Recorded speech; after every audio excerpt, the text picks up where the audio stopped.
pastor's wife, she's sitting this side. Maybe it's because of what she has.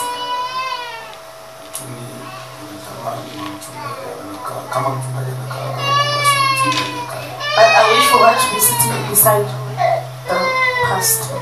Amen. Because there are chairs here. Big chairs.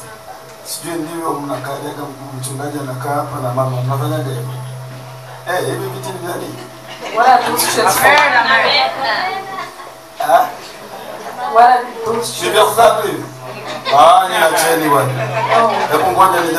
Let me try and sit on it.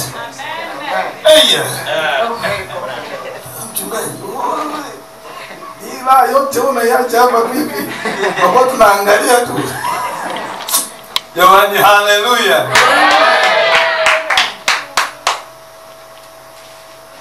Kwa nini ulikali? Au mnamwachia Yesu? Anakaa. Why not sitting? Oh, you are leaving it for Jesus. Baba, Mwana, Baba anakaa hapa. Kwa utatu.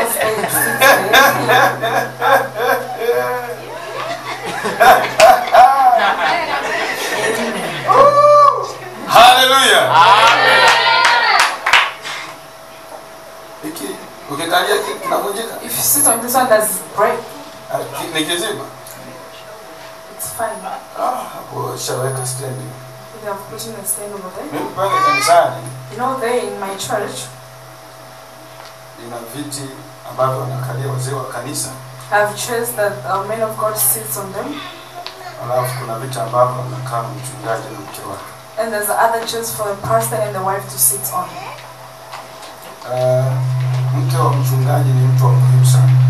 A pastor's wife is an important person.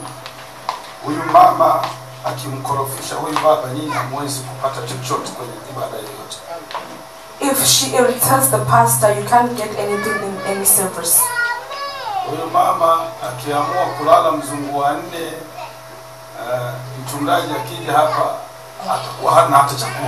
If she troubles the pastor won't be able to talk anything.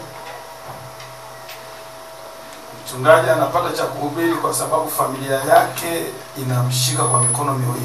pastor just wants to preach because the family holds into her with two hands.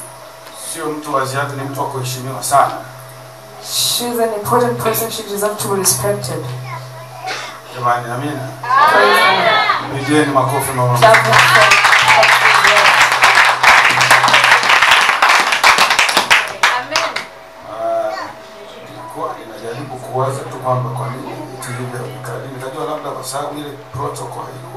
I was thinking like, why are people not sitting on those chairs? But I thought that maybe the protocol haven't allowed yet. But we have to respect our leaders.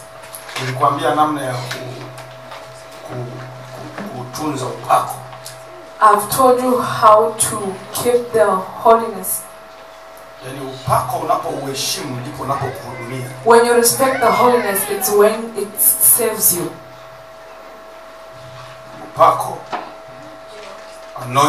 Anointing. The anointing. Yes. If you don't respect the anointing, it cannot help you even if you have it.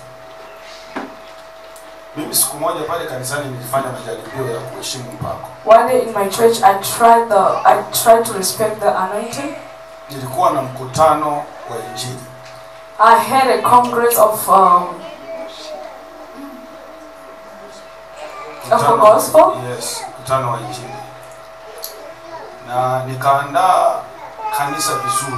and I prepared the church very well. And I told them I'm the servant of God. What can we do so that we can serve people? There's one person who said that I'll put you in a very expensive hotel. Big November. The conference was in Big, we called it Big November. They took me in one of the biggest hotel. I stayed there 3 days. Ni mbali sana kati kutoka kanisani kwangu. It's very far from my church. Kwenda huko ambako walitafuta ile hoteli. To that place. Na wakawa wananichukua kila siku nitoa kule kwa gari na kunileta. And they used to pick me from that side with the car to take me to church. Alafu tukaandaa kule, kuna pikipiki nyingi sana zinaitwa bodaboda. And we prepared the motorbike, it's called bodaboda. Iliandaliwa bodaboda 100. There were a lot of motorbikes, it was like hundreds. Zikalipwa pesa. We were being paid for Lakini it. pia tukaandaa magari. We also prepared cars. Mengi na nyewe wakalipwa Many pesa. cars, and we paid for it. Alafu tukaandaa maandamano ya watembea kwa mguu. And then we prepared the marching of people who were walking with their legs. Kwa hiyo ile siku ya mwisho, On the last day, kutoka pale mjini kwenda mpaka kanisa lilipo, coming from town to go to the church, nilitafutiwa gari nyeusi kubwa ambayo ina paa la kufungua. we searched for a big black car that has an open on top. Nilipofika hapo mjini, So when I entered in town, watumishi wa Mungu waliniambia, baba simama sasa. they told me to stand up. Kwa hiyo nikasimama, magari yakajipanga mstari na So then I stood up and all the cars were in the one line. Alafu ikaanza kupiga honi, pikipiki zinapiga honi. And there were a lot of hoots, even the motorbike were hooting. Watu wakasimama mji mzima. People were all standing in the Wakasema kuna nini kimetokea? They started asking themselves what is happening. Nimesimama pale kwenye roof. And I was standing on the roof, there on top, Kwa namna hii. and I was only waving. Alafu vigelegele na zile pikipiki zinapiga mahoni. I could hear a lot of noise. Wakati nashuka kwenye ile gari, When I got up from the car, kuna watu wametandika vitambaa vyao. there were people who placed on their, Wameweka nguo. they put on their clothes down. Nikashuka, nikawa natembea, wamepanga, yani nguo zao katikati, hapo kuna watu na huku kuna watu. They put their clothes, then on the other side there were people on the other side. There were also Kwenda kwenye people. lile jukwaa lililoandaliwa. Then I had to get up to go to that conference. Nilifika pale nikasimama nikaanza kuhubiri. When I went there, I stood up and started preaching. Siku hiyo nilishangaa sana. That I was so amazed. Wakati naanza tu kuongea, When I started talking, watu waliokuwa wamesimama kwenye barabara, people who were standing on the road, walianza kukamatwa na nguvu ya Mungu. they started catching the power Watu of wakaanza God. kukimbia mbio kutoka. They started running from that Watu conference. wakaanza kukimbizana na watu. They started running after the others. Ilikuwa ni siku ya maajabu ambayo sijawahi. It was a magical day that I Watu had. walifunguliwa kwa kiwango cha hatari. People were being saved in the magical way. Jamani, Bwana Yesu asifiwe. Praise the Lord. Jamani, Bwana Yesu asifiwe. Praise the Lord.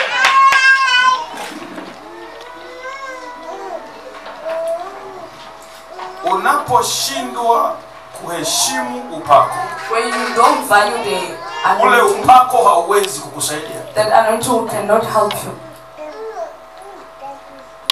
Kwa nini? Kwa sababu Do you know why? It's because Yesu alipoenda Nazareti, alipolelewa, Jesus, when he went to Nazareth, watu walimchukulia wa kawaida. people took him otherwise.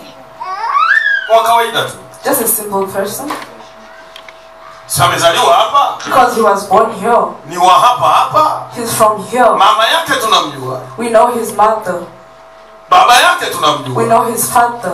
Na ndugu zake tunawajua. Even his Huyu ni kijana wa hapa hapa. He's just a man from here. Ni mtu wa kawaida. He's just a simple Kwa hiyo person. wakamchukulia wa kawaida. They took him as a Na simple Biblia person. inasema And the Bible says hakufanya miujiza he didn't do any magic. mingi kule, isipokuwa ni miujiza michache tu.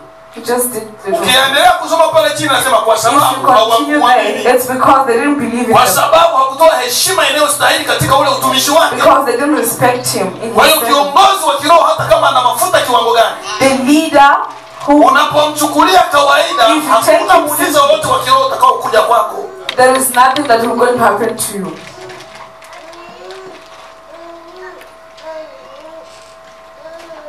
Hello. Bwana Yesu asifiwe. Praise the Lord.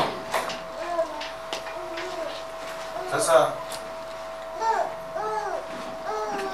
hili nimejifunza wakati nimeanza huduma za deliverance. I've learned this when I started the deliverance.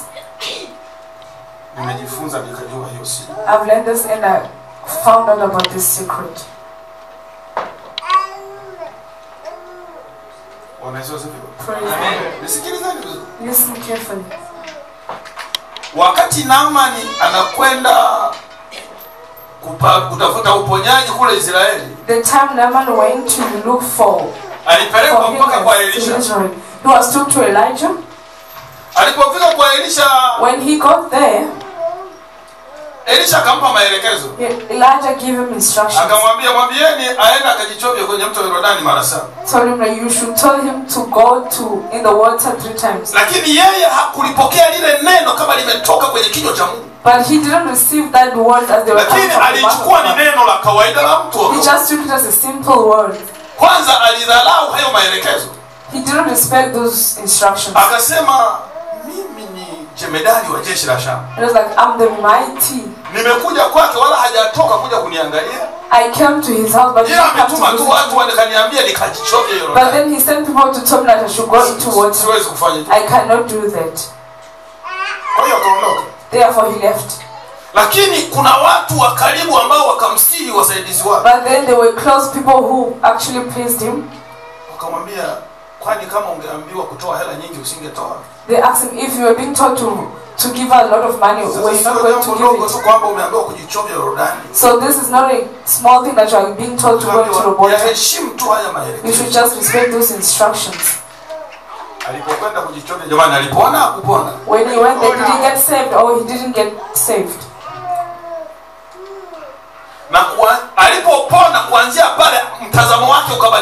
When he get healed, since then the appearance changed.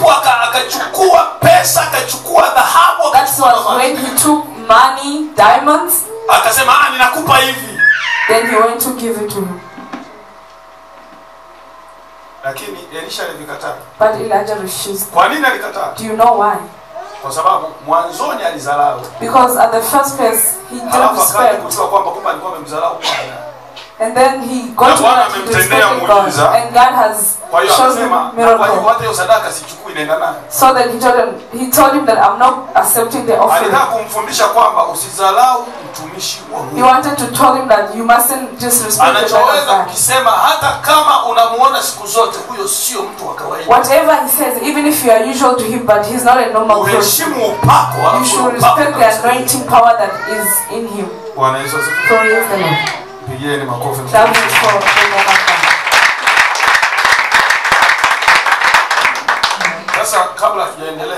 Before we continue, I hear that there are some people who have seen God in these few days that we are here. I want to give him a chance.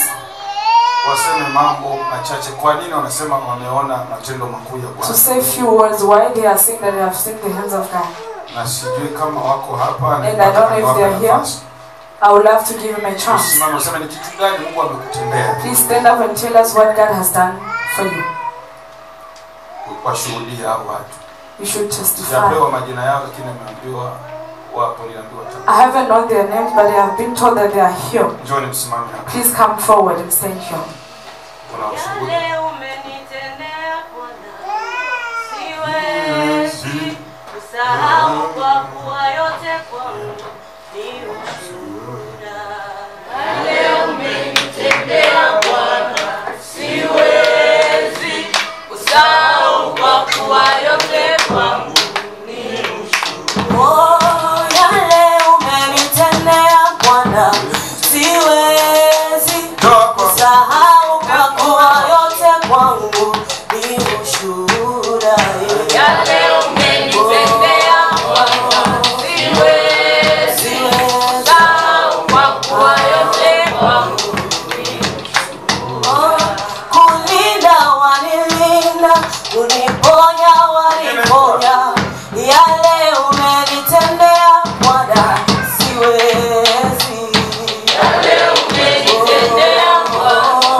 We are asking you, what has God done for you? Tell us what God has done for you. Tell us your name. Alafu tuambie Mungu ametusaidia. And tell us what God has done for you. Haleluya kanisa. Amen. Haleluya tena. Amen. Kwa majina naitwa Bukuru Penda Gabriele. My name is Bukuru Penda Gabriele. Nilikuwa na hitaji yangu ya muda mrefu sana. I had the need for a very long time. Na kuna siku hiyo hitaji nililetaga kwenye kwaya hapa, nikawaambia wenzetu. I give them to the Kiongozi alituuliza kila mtu aseme mahitaji yake. When the leader asked everyone to leave up to tell us their needs, Hiyo hitaji yangu nikaitoa kwa wanakwaya ili wanisaidie kuiombea. and I actually told them choir members to pray for me. Na mimi nilikuwa naendelea niko naomba sana. And I also kept on praying. Kwa kweli nimeona Mungu amesaidia. Truly I've seen that God has helped. Na hitaji ilikuwa ni hili. The need was that Kipindi nilitoka Kongo, the time when I came from Congo, nilikuwa niko na mwaka siko pamoja na mzazi wangu yani baba. I had 1 year without being close with my father. Nikakuya huku na huku nikafanya miaka 4. Then I came here and I spent 4 years. Hata na ndugu zangu wote walikuwa pale Kongo. Even my siblings who were in Congo, Hawakuwa najua kwenye mzazi wangu alipo. they never knew where my parent was. Yani tulifanya miaka 5 bila kuongea na mzazi. We spent 5 years without talking to our father. Nilikuwa nikimuulizia sana. I used to ask about him. Wanasema mzazi wako uko Misisi. Then they told me that my parents. Tukiulizia wanatuambia ashatoka iko Baraka. If I ask again, they said I should. Tukiulizia wanasema ashatoka iko Marasi. When we ask again, they told us tukaona sani uchovu sasa. Then we got tired. Ikafika kipindi nikamupigia simu brother wangu mkubwa. There's a time when I Kamwambia nitatuma pesa yoyote ile. And I told her I'm going to send any kind of money arudie kunyumba. so that I can start. Tuwezi tukafanya miaka 5 bila kuongea na mzazi. You cannot spend 5 years Makosa sana. It's not good. Nikampigia simu akatafutisha wakanisukumia picha zake nikasukuma lakini hakupatikana. Kwa hiyo imetokeaje? Sasa ilipofika jana jeudi tulikuwa maombi hapa. Nikamwomba kabisa Mungu, nikamwambia Mungu nionekanie. Najua hii siku ni siku maalum sana. Maombi ni iko hapa, maombi ni ya nguvu sana. Nilipofika jana asubuhi nikafungua message yangu ya kwanza. Yesterday in the morning when I opened the Nikaikuwa message ya brother wangu mkubwa Mwatafati. Nilipokuwa niko naisoma ile message nikasikia anasema mzazi wako amekusalimia na alikuulizia sana. Nilisikia furaha sana tena sana maisha yako. Maana Mungu alijibu hitaji yangu nilikuwa nikiomba kila siku. Kwa hiyo jana ukapata ile message kwamba amepatikana. Amepatikana. Pigieni Yesu Kristo. Kwa taarifa hiyo uliyoipata, na mimi nakuombea vyote vilivyopotea katika maisha yako vipatikane. Vyote ambavyo vilifungwa ukavitafuta, iwe ni uzima, iwe ni afya, iwe ni chochote, uvipate kuanzia sasa katika jina la Yesu. Semeni amina. Mungu akubariki. Nenda tena. Ongezeni makofi kwa ajili ya Yesu.